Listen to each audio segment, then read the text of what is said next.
El 12 de agosto de 1945. La guerra solo tenía 3 días para consumirse, aunque ninguna de las mujeres que marchaban bajo el sol brutal del Pacífico lo sabía aún.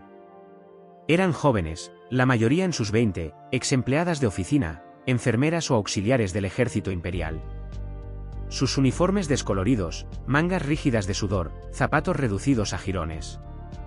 Mejillas hundidas delataban años de racionamiento, mientras sus ojos aún portaban el orgullo agudo inculcado por un imperio que exigía devoción hasta la muerte. Sin embargo, al tropezar hacia el alambre de un campo de internamiento estadounidense, algo las detuvo más que el escozor de la derrota o las miras de rifles apuntándolas. Eran los guardias mismos. Los americanos no eran todos chicos. Algunos tenían mechones plateados en el pelo. Otros caminaban con la soltura de hombres curtidos cuya edad debería haberlos ralentizado, pero no lo hacía. Estaban en los 50 tardíos, incluso 60, hombres que en Japón habrían estado encorvados por la labranza o apartados como reliquias de otra era. Pero aquí estaban, hombros anchos, espalda recta, piel rosada de sangre bien alimentada, mandíbulas cuadradas bajo la sombra de barba de un día. Para las mujeres, era como entrar en un mundo donde el tiempo obedecía a otra ley. Susurros brotaban en japonés bajo y apresurado. ¿Cómo podían hombres tan viejos lucir tan vivos?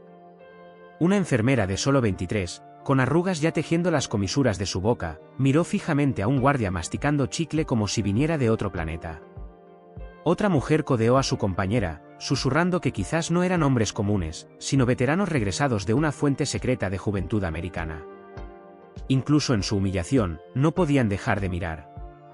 En Japón, hombres de esa edad parecían gastados. Sus hombros caídos bajo años de labor física y cuencos vacíos. Las raciones se recortaban cada año. El arroz se estiraba con mijo, cebada, incluso polvo de corteza de pino. El pescado era raro, la carne aún más. Para 1945, el civil japonés promedio vivía con menos de 1800 calorías al día. Dientes podridos por falta de nutrición. Cuerpos encogidos. Energía drenada. Los americanos, en contraste Stark, promediaban más de 3000 calorías, incluso con racionamiento. Para las prisioneras, la diferencia caminaba frente a ellas en carne y hueso. Esperaban americanos poderosos, sí, pero no así. No abuelos con vitalidad de hijos. El shock perforaba su orgullo. Ser vencidas por una nación de soldados jóvenes era una cosa, pero ver a ancianos eclipsar su propia juventud era otra. En la marcha inestable de captura a campamento, sus mentes rumiaban este contraste tan fieramente como sus estómagos anhelaban comida. El campamento parecía anodino a primera vista. Filas de barracones de madera, cercas de alambre de púas zumbando con cigarras, torres de guardia alzándose como árboles tercos sobre el complejo.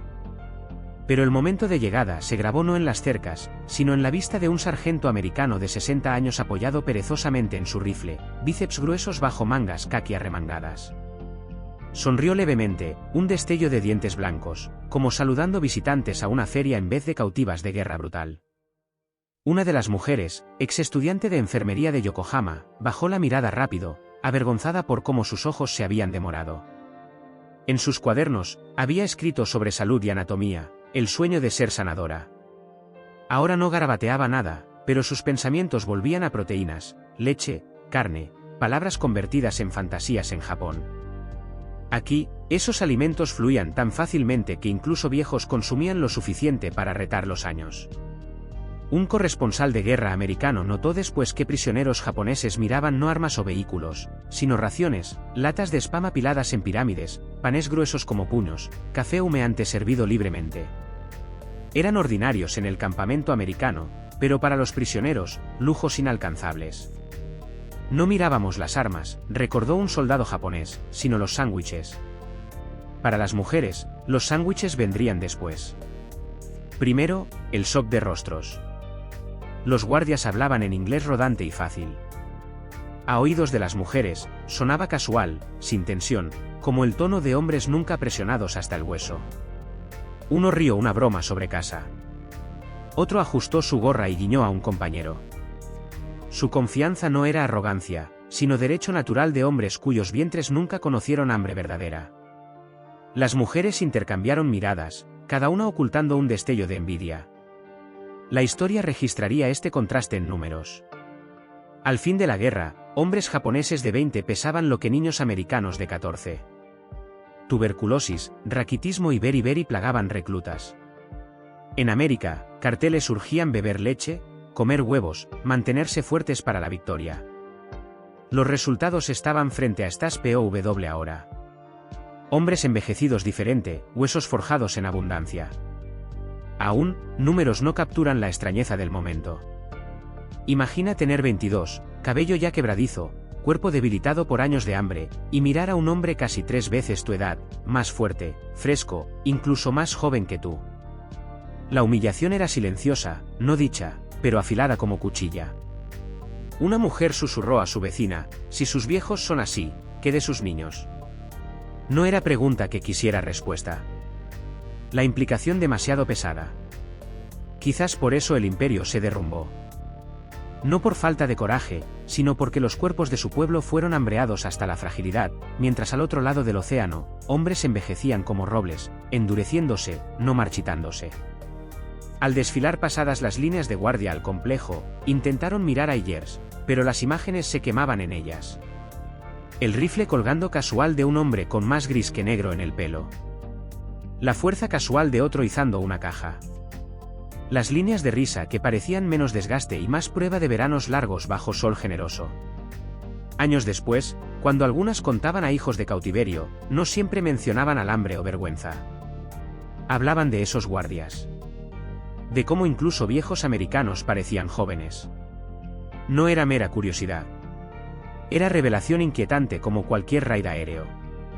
Les decía, de formas innegables, que la guerra siempre fue desigual, no solo en aviones y barcos, sino en algo tan simple como pan diario. El 12 de agosto de 1945. La guerra casi terminaba, aunque su sombra perduraba. Para las mujeres que cruzaban ese umbral, la primera impresión de América no era la bandera o armas. Eran cuerpos de hombres que desafiaban la edad misma.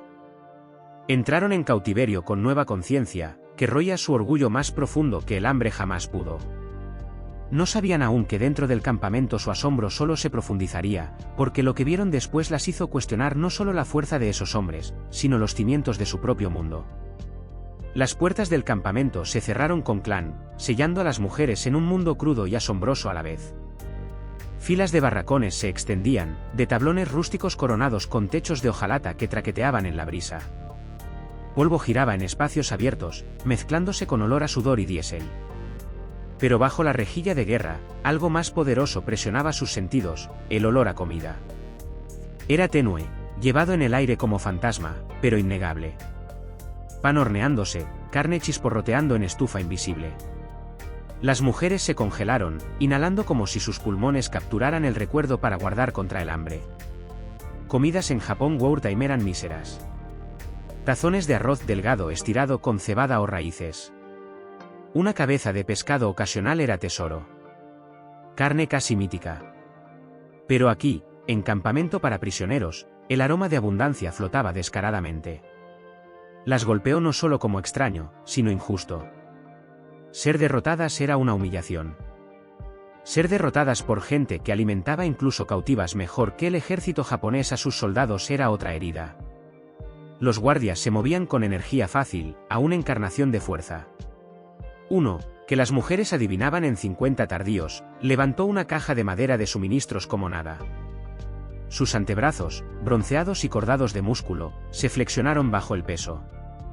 Las japonesas miraron, incapaces de ocultar asombro. Sus padres, hombres de edad similar, habrían forzado para cargar tal carga. Aquí, un viejo lo hacía effortless. Una enfermera en el grupo garabateó después en pedazo de papel escondido: estos hombres ríen mientras comen pan grueso como mi mano. Beben leche cada mañana como si fuera agua. Incluso nuestros jóvenes parecían huecos en comparación. No exageraba. El desayuno en el campamento llegaba con regularidad startling. Rebanadas gruesas de pan apiladas en bandejas de hojalata junto a huevos hervidos, papas humeantes y un vaso de leche tan blanco como tiza líquida. Para guardias americanos, era ordinario, sin rimar. Para las mujeres, exhibición casi burlona de lo que separaba vencedor de vencido. las estadísticas confirmarían después sus ojos. En 1944, granjas americanas produjeron sobre 23.000 millones de libras de carne y casi 60.000 millones de cuartos de leche. Incluso con racionamiento, el ciudadano US consumía un cuarto de leche por día. En Japón, ese año, la leche había desaparecido virtualmente de la dieta civil. Niños crecían sin ella, su crecimiento estancado por escasez. No era de extrañar que guardias americanos, incluso en 60, aún llevaran la masa y vigor de jóvenes. Habían sido construidos año tras año en proteína y grasa. Dentro de barracones, encontraron colchones delgados, mantas y mesas de madera cruda. Espartano, sí, pero lejos de lo que esperaban. Habían brast para paja en suelo, quizás sin techo. En cambio, estructura, orden y comida suficiente para llenar estómagos encogidos por años de privación. Hambre guerreaba con orgullo al levantar cucharas de estofado por primera vez. El caldo espeso, lleno de trozos de res y papas. Una mujer apenas 20 lloró en silencio al tragar. Había olvidado cómo masticar carne real. Los guardias notaron las lágrimas, aunque pocos dijeran algo. Algunos sonrieron con diversión callada de granjero. Otros se encogieron de hombros como diciendo, es solo cena. Para americanos, nada inusual en alimentar prisioneros así. Las convenciones de Ginebra requerían trato humano, y más allá, el sentido americano de Plenty hacía la tacañería casi impensable. Pero para mujeres japonesas, cada cucharada llevaba pinchazo de comparación. Su propia gente, leal al emperador, se moría de hambre. Aquí como cautivas comían mejor que en libertad. El contraste roía su identidad. Una mujer que una vez gritó eslogans de sacrificio ahora se quedaba mirando un vaso de leche, temblando con deseo de vaciarlo hasta la última gota. Recordaba que en escuela, maestros describían leche como indulgencia extranjera innecesaria para el cuerpo japonés. Pero aquí veía su verdad clara como hueso. Los hombres afuera, riendo, fuertes, no doblados por edad, eran prueba viva del poder de ese líquido blanco. De noche, susurros se deslizaban por barracones. Una preguntaba si quizás este era el secreto de la fuerza americana. No sus bombas o barcos, sino pan y tocino. Otra sugería amargamente que Japón había enviado hijos a batalla ya derrotados, cuerpos debilitados antes de que la guerra empezara. Silencio a menudo seguía, pesado como aire húmedo. Admitir tales pensamientos era traicionar todo lo enseñado. Y aún, la evidencia estaba allí cada mañana en la comida, en la zancada del guardia, en cómo incluso los más viejos lucían más vigorosos que la juventud japonesa. Unas pocas mujeres encontraban sus ojos atraídos no solo a la comida, sino a los hombres mismos. Su risa era extraña, no cruel, sino fácil, como si la guerra fuera solo un trabajo dejado en la puerta. Algunos guardias mayores se burlaban mutuamente de dolores y achaques, pero incluso en broma, irradiaban vitalidad. Una mujer apenas 21 confesó para sí, vergüenza quemando sus mejillas, que nunca había visto hombres tan sanos, ni siquiera entre pares en casa. Era traición a la lealtad pensarlo, pero no podía desterrar el pensamiento. El conflicto se volvió no solo externo sino interno. Guerra de imagen versus realidad, orgullo versus hambre, creencia versus vista. El imperio predicaba que resistencia y espíritu podían superar cualquier obstáculo. Pero aquí, resistencia parecía construida en calorías, espíritu reforzado por proteína. ¿Podía espíritu solo ganar contra hombres cuya edad misma parecía desafiar el tiempo? El narrador de historia debe pausar aquí para notar la ironía. Los americanos pensaban poco de esto. Para ellos, vejez significaba seguir labrando la granja, entrenando el equipo de béisbol, comiendo pastel de carne los domingos. No tenían idea de que sus cuerpos enseñaban una lección a sus cautivas. Para mujeres japonesas, sin embargo, cada encuentro presionaba la herida más profundo. Días pasaban, cada comida reforzando el contraste. Con cada plato de estofado, cada glimpse de guardia levantando suministros, la percepción de las mujeres cambiaba de shock a comprensión renuente. No era anomalía temporal. Era la estructura de una nación. América, con todos sus defectos, había criado generaciones en abundancia. Japón, en su sacrificio, había preparado sin saber a su pueblo para fragilidad. Una tarde, mientras mujeres miraban a un guardia mayor arrastrando 2 cajas por el patio, un murmullo se extendió. su cabello completamente gris, pero pasos rápidos, pecho ancho bajo uniforme. Una mujer susurró casi para sí: si sus viejos son así, entonces ¿qué de sus jóvenes? Las otras callaron, pues sabían la respuesta sin atreverse a decirla. La pregunta linger como humo curling en vigas de sus pensamientos. No era solo curiosidad ya. Era revelación con dientes. Y la realización llevaba nuevo peso, que el verdadero poder de América podría no medirse en bombas o acorazados, sino en la simple fuerza relentless de hombres que nunca parecían envejecer. En semanas siguientes, las mujeres empezaron a ver el campamento como más que confinamiento. Era espejo. Cada rutina, zancada de guardia, bandeja de comida las forzaba a comparar dos mundos. Uno construido en escasez, el otro en plenty. El reflejo era doloroso pero imposible ignorar.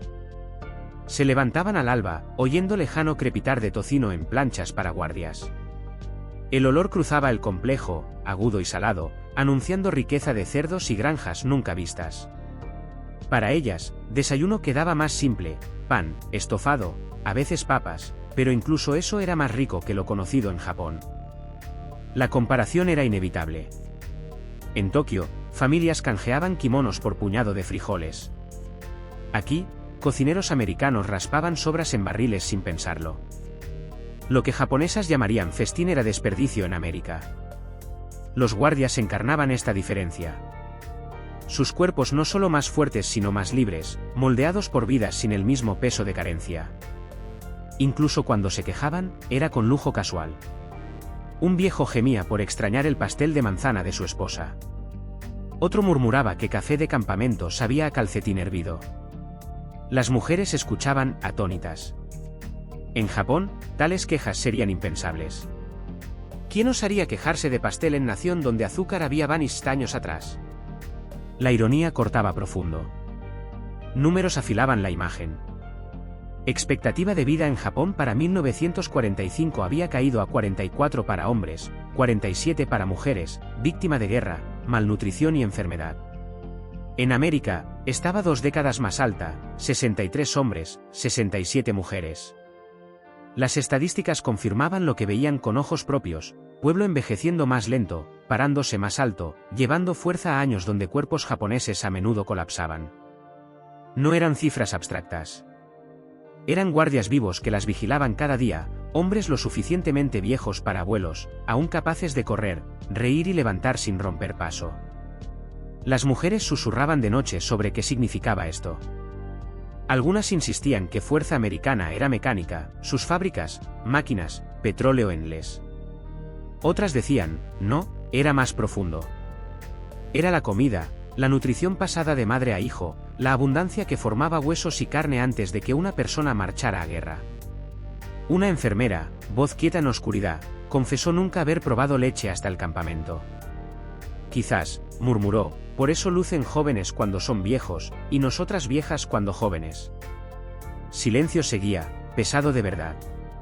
Para americanos, la división era invisible. Tomaban su vitalidad como natural, tan virgil como la bandera cosida en mangas.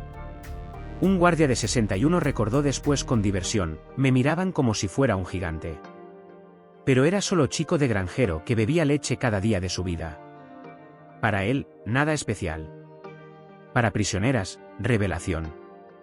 Lo que más las golpeaba no era crueldad. Había poca, sino facilidad. Guardias bromeaban entre sí, discutían béisbol, jugaban cartas noches. Incluso en guerra, vidas tocadas por confort. Japón entrenaba a su pueblo a soportar hardship con silencio, glorificar sacrificio como victoria. Aquí mujeres veían no tal ritual. Confort no era vergonzoso para americanos. Era ordinario. Esa diferencia, sutil y cultural, llevaba filo más agudo que alambre de púas. Empezaron a darse cuenta que el imperio cayó no solo a bombas, sino a pan. Estados Unidos se alimentaba así y aliados. Japón apenas podía alimentar propios. Niños escuela americana bebían leche en comedores mientras niños japoneses se marchitaban. Abundancia invisible hasta vista junto a ausencia. Ahora en campamento, esa ausencia las presionaba cada día.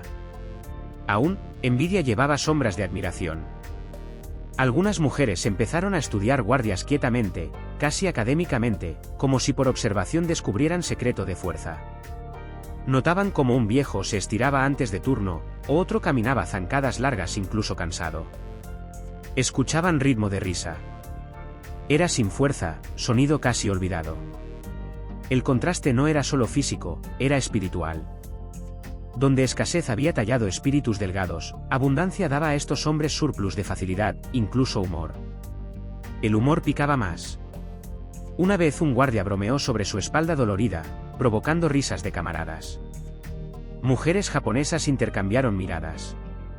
Espalda dolorida a 60 era ordinaria, pero que este hombre aún riera mientras arrastraba cajas era extraordinario. En Japón, tal risa habría sido resignación. Aquí se volvía signo de resiliencia. El campamento se convirtió en aula de lecciones no queridas. Cada rebanada de pan, cada caja levantada por manos viejas, cada broma compartida a través del patio profundizaba comprensión que naciones no se definían solo por ejércitos y emperadores, sino por salud de su pueblo. Mujeres, una vez orgullosas de Endurance, ahora se preguntaban si Endurance solo las había condenado. Espíritu no podía reemplazar calorías. Devoción no sustituía leche.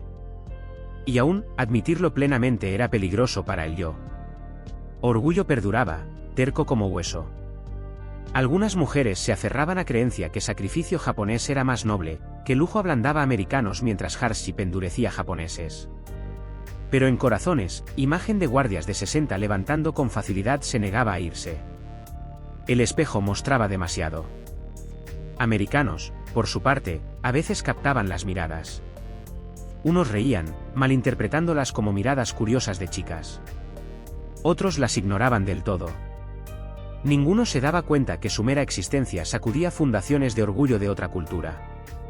Al volverse agosto a septiembre, campamento se asentaba en ritmo.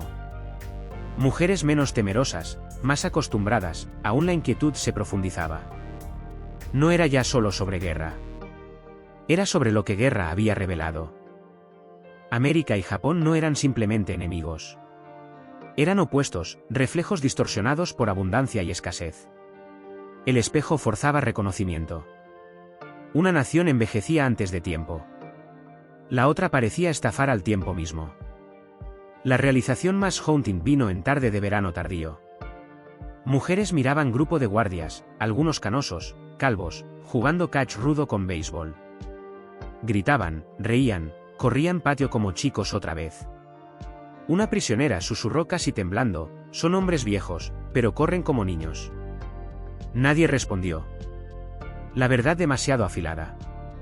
Fue entonces mujeres empezaron a preguntarse si Imperio había demandado demasiado, si su sacrificio había sido malgastado por líderes ciegos a nutrición y enceguecidos por orgullo. El espejo no mentía. Mostraba futuro que no podían reclamar. Pero lo que más las inquietaba aún estaba por venir. Porque más allá de guardias, más allá de juegos y comida, yacía revelación más profunda, que despojara no solo orgullo, sino la misma historia contada sobre sí mismas. Otoño se colaba en campamento, suavizando bordes del calor de verano. Mujeres marcaban tiempo no por calendarios, sino ritmo de comidas, pisadas de guardias y silencio tras luces fuera.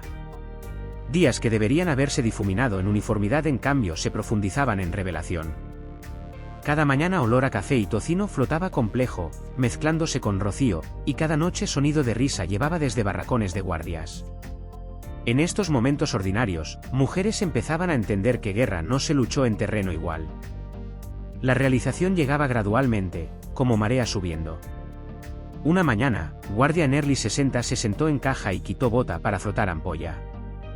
Sus calcetines gruesos, pie fuerte, venas prominentes pero no desperdiciadas.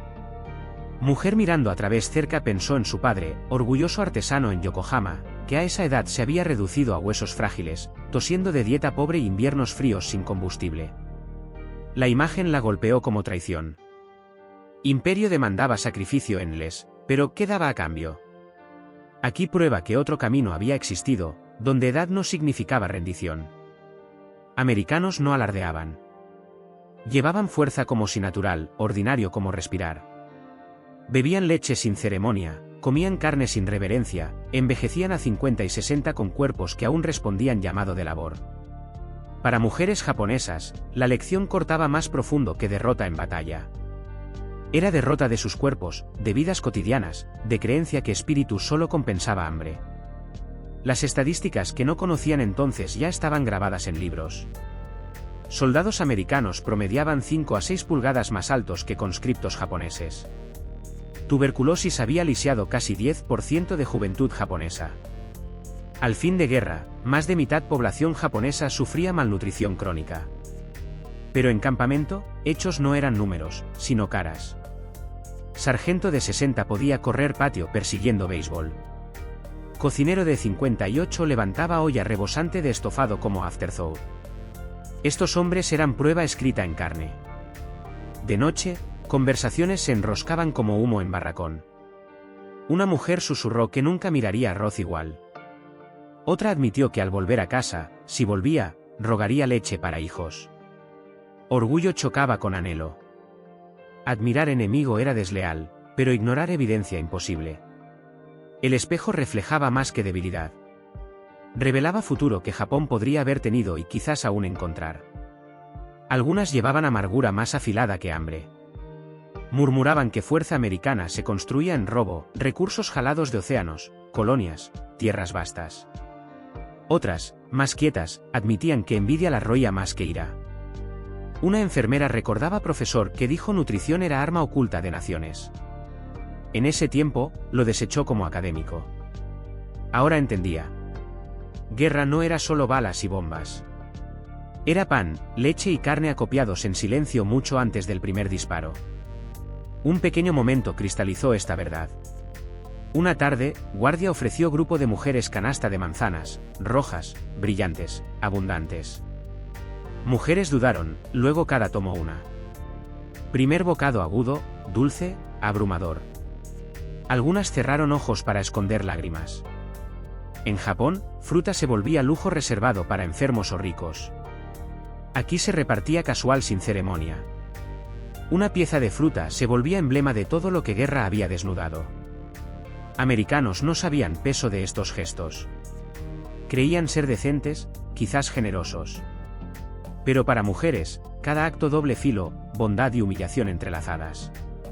Ser alimentadas también en cautiverio era mostrar cuán poco habían sido alimentadas en lealtad. Imperio demandaba su juventud, obediencia, y a cambio las había hambreado. El enemigo les daba manzanas. La lección se agudizaba con tiempo. Más allá del alambre de púas, más allá de cercas, nuevo Japón nacía.